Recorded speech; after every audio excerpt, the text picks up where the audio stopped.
Good evening, everyone. We are now in Joshua chapter 2. Joshua, the son of Nun, sent out two men from the acacia grove. The idea of acacia grove is a name called Shittim, right? And the idea of to spy secretly, saying, go view the land, especially Jericho. Now, if we break this down, we need to now appreciate the names and the events much more than the Sunday school. Joshua is Yehoshua. And Yehoshua comes from the root word shua. And the word shua literally means to save. And it is the Lord, Jehovah saves. And that's what Yehoshua means. And so the Hebrew is Yehoshua, but the Greek is Joshua. And that's what we have. Son of Nun sent out two men. And now remember, this one is taking place 3 days after Moses died. And that we probably can say that it's the mourning period. And after 3 days, they began to set out. But before they sent out two men from Shittim, and which probably is where they were located right now. And it says to spy secretly. Now, this word literally means to explore. Well, the modern word would be to spy. And the word secret means to be very quiet.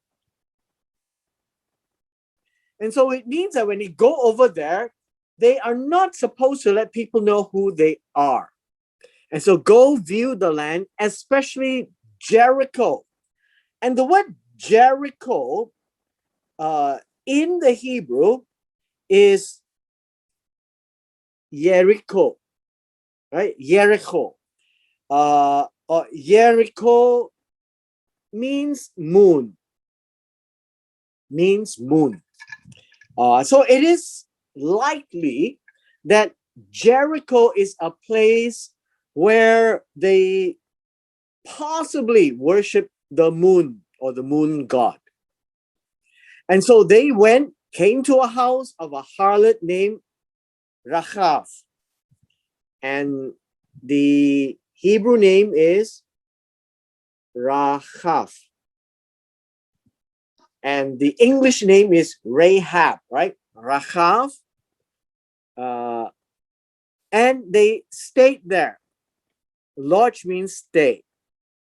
So one of the questions that many people ask is, why would these two spies from Israel come and live in the house of a harlot? Now, the idea of a house in this case, and later on we will see, that this would be possibly a hotel, but let's get there. Now, it was told. When he says it was told, we don't know who told it, but somehow it happened that it was mentioned to the king of Jericho, saying, behold, men have come here tonight from the children of Israel to search out the country. This means that there is I would say that the secret is out, and the king of Jericho is perplexed. And so the king of Jericho sent to Rahab. For some reason, it was told to him that the men from Israel came and exactly where they were, and it was in the house of Rahab.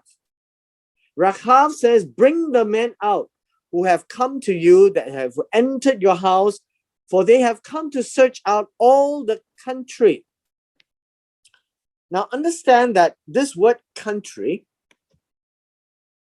one here and one here, in verse 2 and in verse 3, it is to search out the land, right? Search out the land or the territory of Jericho.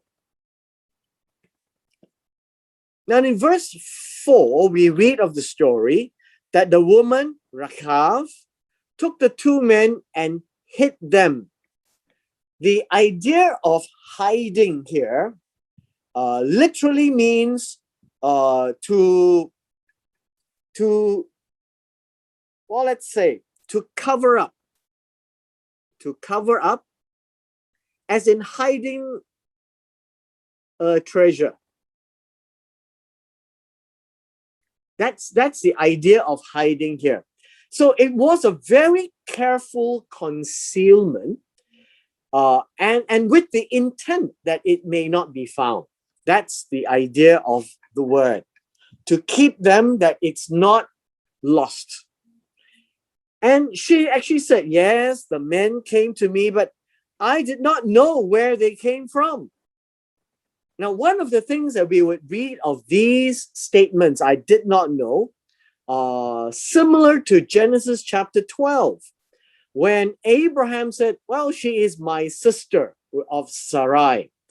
In this case, I did not know, which clearly tells us that she did know. But in today's concept, in our modern day concept, it appears that it is a lie in our modern day mind. But in the mind of Rachav, and in the biblical terms, you would find that this is necessitated to save lives. And in this case, the lives were of the children of Israel. And we will not read of Rachav being disciplined by God. Neither was Abraham, nor Isaac for that matter. And so there seems to be in the Hebrew context where it necessitates the saving of lives and not the harming of lives, that this subterfuge appears to be an innocent one where lives are concerned. And it happened that the gate was being shut because it was dark. And understand that Jericho is a fortified city. And when it comes to the evening, the gates are shut. And that the men went out. Where the men went, I do not know. So you better pursue them, and that you may overtake them. And this is a very Hebrew expression. In verse 5, it says to pursue. Now the word pursue is to run after them. And the word quickly really means to make haste. Means to hurry. Right? If you don't hurry, then you won't catch them. But if you hurry, the word overtake is a very interesting word. It really means to reach them, and arrive at where they are. Okay, so it's a very vivid imagery in the words. But instead, and the translation puts it in bracket, right? The original doesn't have brackets. So these brackets can be taken out. But in our context, in the translator's English context, it's placed in brackets because this is what we call an interim paragraph or an interlude. It is a sidebar. It is to explain what actually happened. That Rachav had brought them up to the roof and hidden them. The word here really is to conceal. It's a different word. And it says here, with the stalks of flax. I'm sure we know what is flax. Well, if you don't know flax, it's a plant with a stalk that is used to make linen that she had laid in order on the roof. So this is flax that is lining the roof so that the rain won't come down. But she hid the two Israelites there. Then the men pursued them by the road to the Jordan. This is the river. to the forts. These are the streams. And these were the transits. Okay, maybe not the streams. The forts here literally means the crossing place.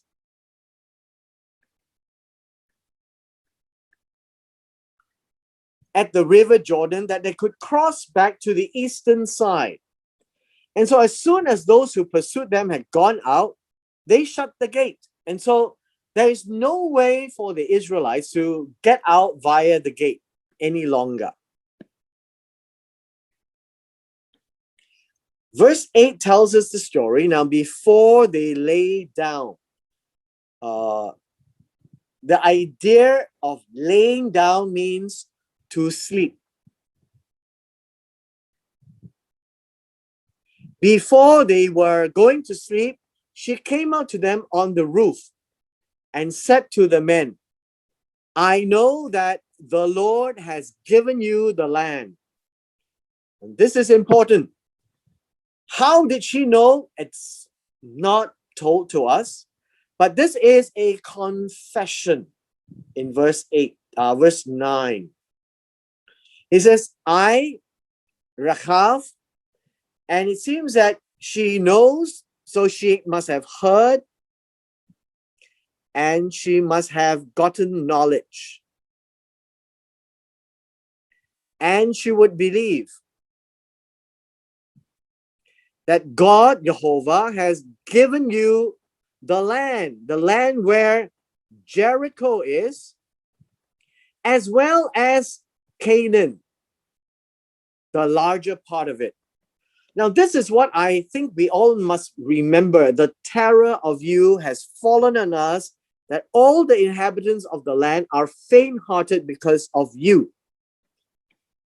We need to go back and understand what is the terror. The word terror here means the dread. When you think of the Israelites, everyone is frightened. And so in Deuteronomy chapter 2, verse 25, is where it's announced that God tells them that the terror of the Israelites will go before you, which means that whatever happened on the eastern shore and whatever has happened in the past from Egypt, everyone seems to know, which means that all the inhabitants of the land, including Jericho and the whole promised land, they are so scared of the Israelites. And so they said they are faint. The word faint-hearted means to faint, to melt away. It means that they have no more boldness. Their boldness had disappeared because of you. For we have heard, and it must be very careful, because those days there is no internet, and the only way to know of what's happening is by word of mouth. And so in verse 10, this is to hear. They heard the sound, they heard the news, and they understand. And what did they hear? About God drying up the Red Sea when you came out of Egypt. And remember, this is in chapter 14. And what you did to the two kings of the Amorites on the other side of the Jordan, which is the eastern side, which is where they are now, where Moses led, Sihon and Og. And you remember they were the 2.5 tribes that inherited the land, whom you utterly destroyed. This word utterly destroyed literally means cause to be completely destroyed.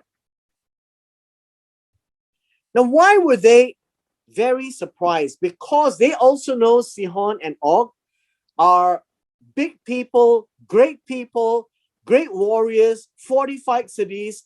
And when Moses led them to take over that land, and we probably wouldn't appreciate enough of it in Deuteronomy chapters 1, 2, and 3, particularly 2 and 3, is that they knew that the moment Sihon and Og were destroyed, our hearts melted. And verse 11, when it says melted, it literally means to grow faint, to be fearful. And because they would be wondering, wow, how can a people like this cross the Red Sea? And so this event of the Red Sea is not a trivial event. It is a mighty miracle that even the Canaanites have heard of it. And when they heard this, that the Israelites are now coming to town, they have no more courage. And it means that this is an A and a B. And the reason is because of you. For the Lord your God, He is Elohim in heaven above and on earth beneath. Just remember, in verse 11, this is Shamayim and this is Aretz. And these are the two components that will always be a testimony. Remember, Moses called on the testimony of the two components in this world that God had made that will remain for a long, long time. And even Rahav knows about heaven and earth, that He is God, He is Elohim. Now, they in Jericho would probably have their own gods. But this one, they know that Jehovah, your Elohim, He is the Elohim of heaven and earth. And because of this, this is a confession. Now, therefore, I beg you. In verse 12, the word beg is really not there. This seems to be, I would say, a translation, right? A translation insertion. This word, I beg you, doesn't quite exist. It says, swear to me,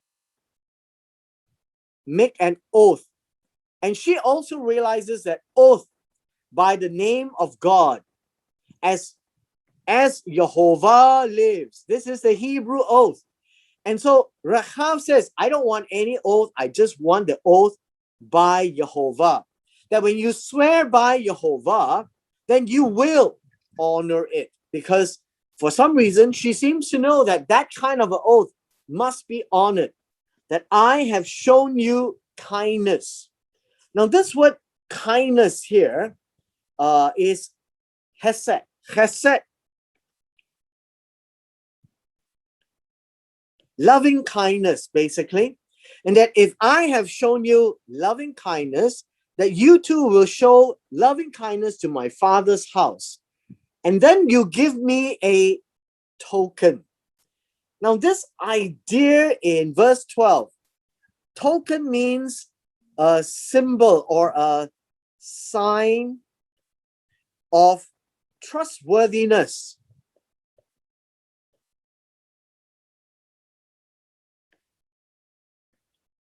This is what a true token literally means. That if you want me to trust you, give me something as a sign. And this is what it means, a true token. A sign that you are trustable. Don't give me words, basically. And if you give me that, you will spare. Now, the word spare is literally cause to be alive, right? Cause to live. My father, mother, brothers, sisters, and all that they have, and deliver our lives from death. And the word deliver here means to rescue. And so we have an A and a B. So to spare means to deliver our lives from death. Verse 14. The Israelites answered her. It says, our nefesh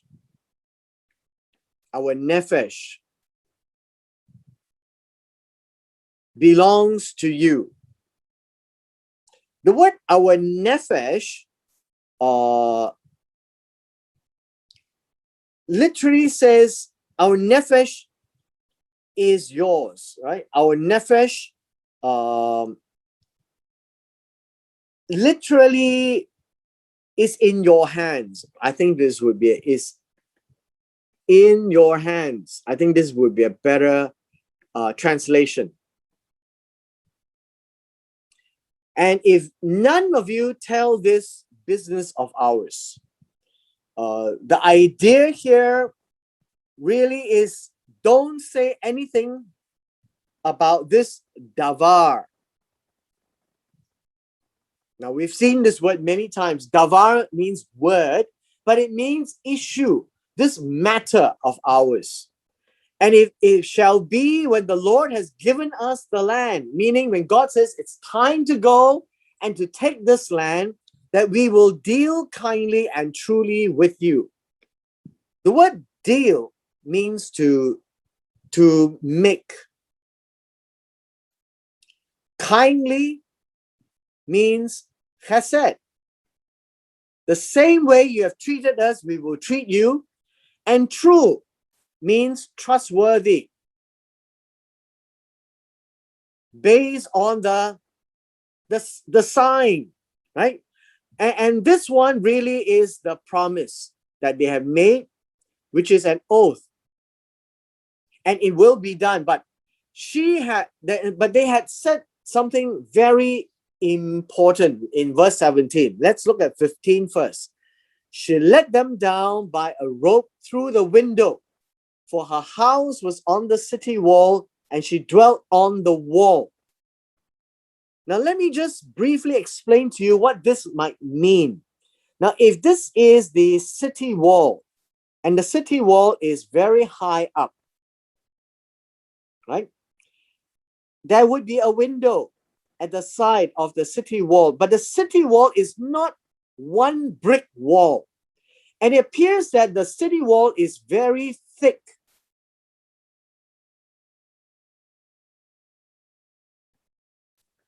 And where they are dwelling in the city wall itself. So the wall itself is also a compartment for people to live in, and it's double walled.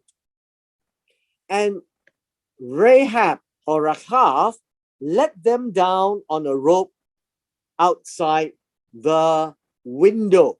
And this is how they had found the ruins of Jericho, at least what the archaeologist tells us, that it is not a simple wall, but it is a wall with houses that's built into the wall.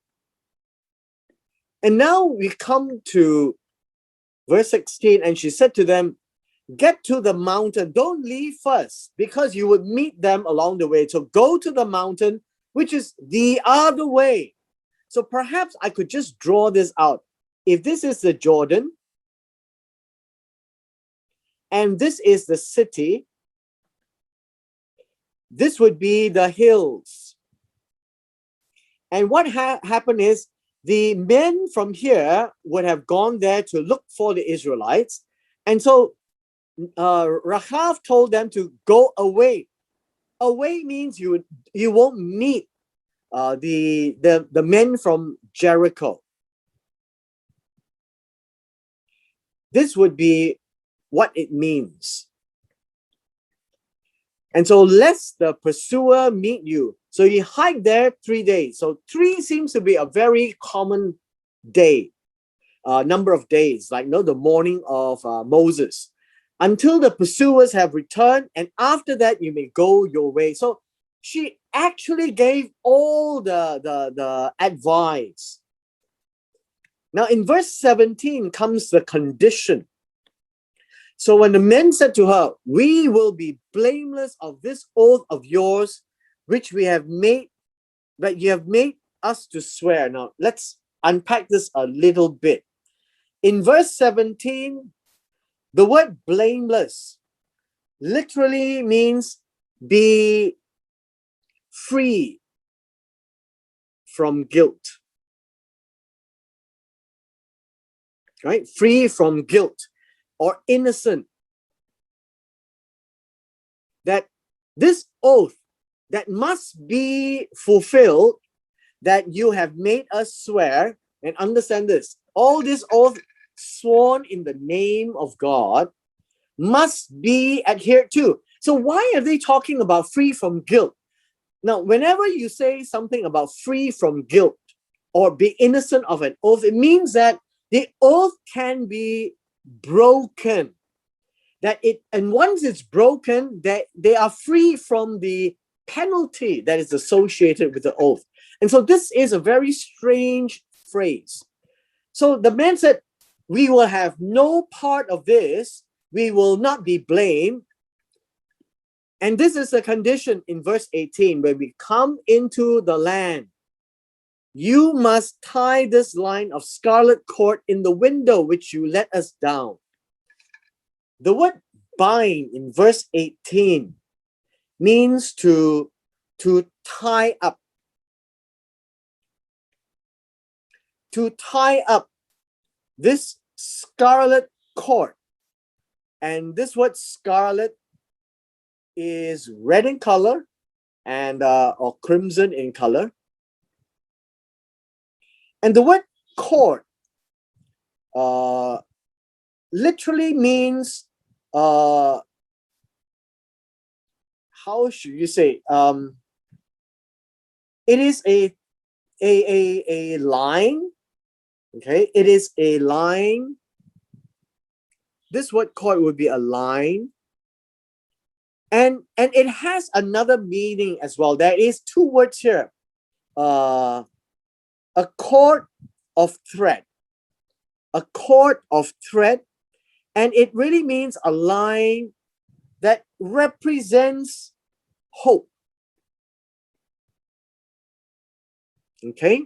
This scarlet cord is actually a line that represents hope, that is placed in the window through which you let us down. And there's another condition that you bring. Now this word bring means to gather. To gather. And if she doesn't do that, then then the oath doesn't work anymore. So you bring your father, your mother, your brothers, and all the father's household to your own home. They cannot be scattered around. And so that be whoever goes outside the doors of your house into the street, then you must understand his blood is on his own head, and we will be guiltless. And this is the word innocent. We will be exempted. Right? We will be released. Same word as blameless. This is an important aspect in the very Hebrew manner, that oath must be fulfilled. But the oath can be broken in this case where the terms are broken. And the terms is bring everyone to your own home. If they go out, that's too bad. And that would be the case. And whoever is with you in the house, his blood shall be on our head if a hand is laid on him. So that is the guarantee. And that if you tell this davar of ours, in verse 19,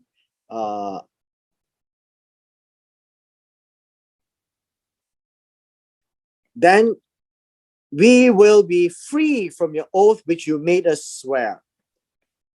Now, this other word, free, is also from the same exempted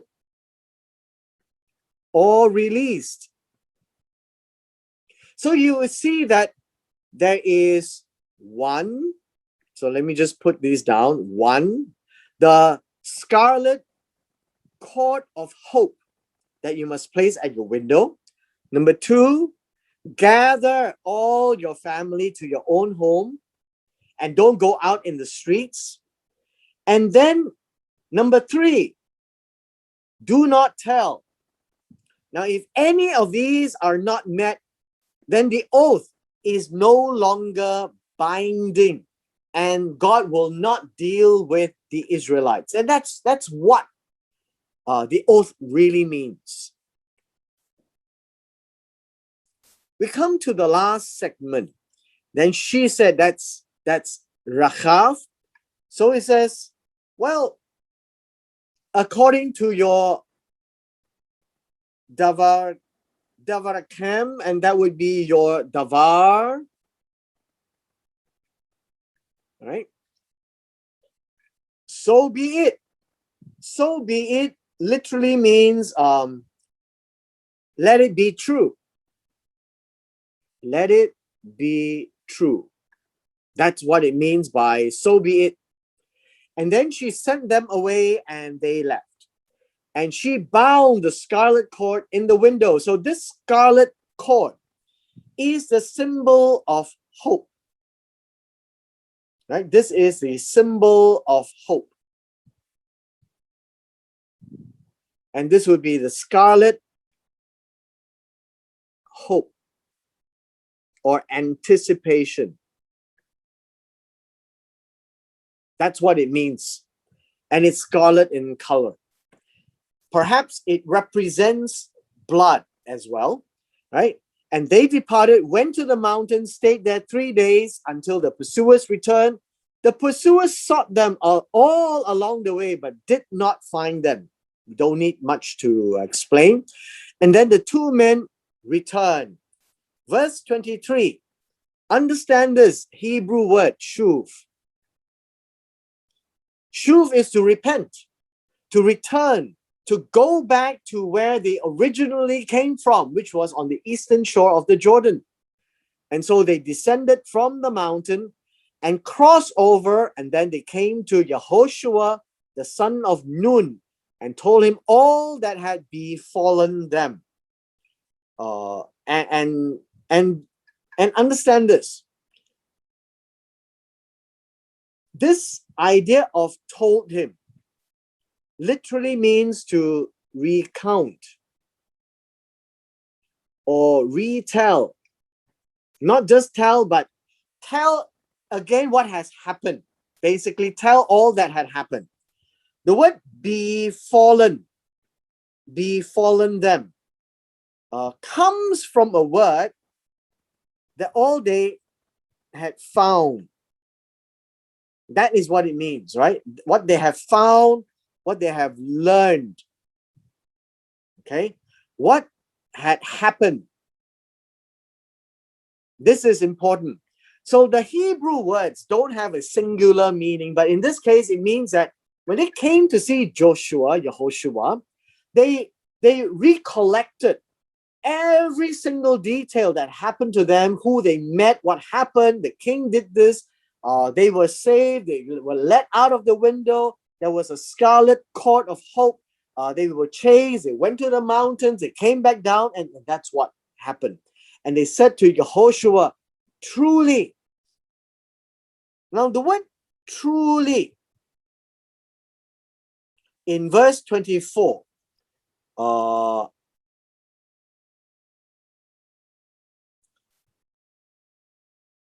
says that the Lord has delivered all the land into our hands.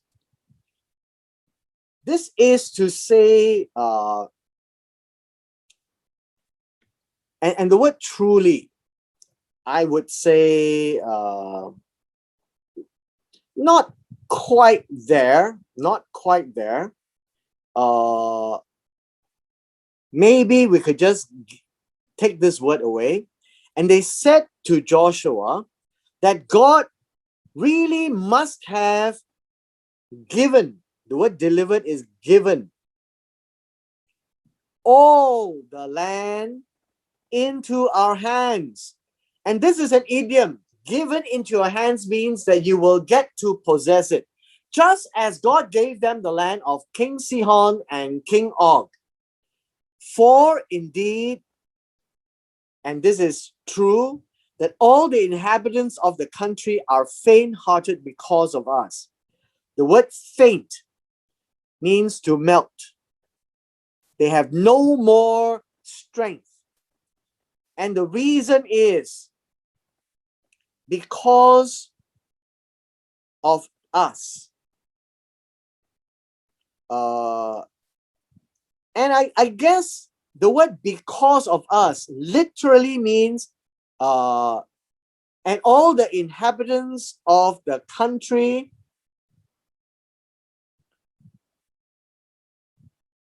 actually were faint-hearted. And it is from our faces. And this is a literal rendition. So because of us is okay. Basically, their courage, their determination, they have melted when they heard of us. And that was what Rachav told them, that everyone in the land is so scared of the Israelites. And there were the reasons explained. Crossing of the Red Sea, the destruction of King Sihon and King Og, the two great kings of the eastern shore of the Jordan, and everybody heard. And because of that, they came back with positive report. And this is where we end chapter 2.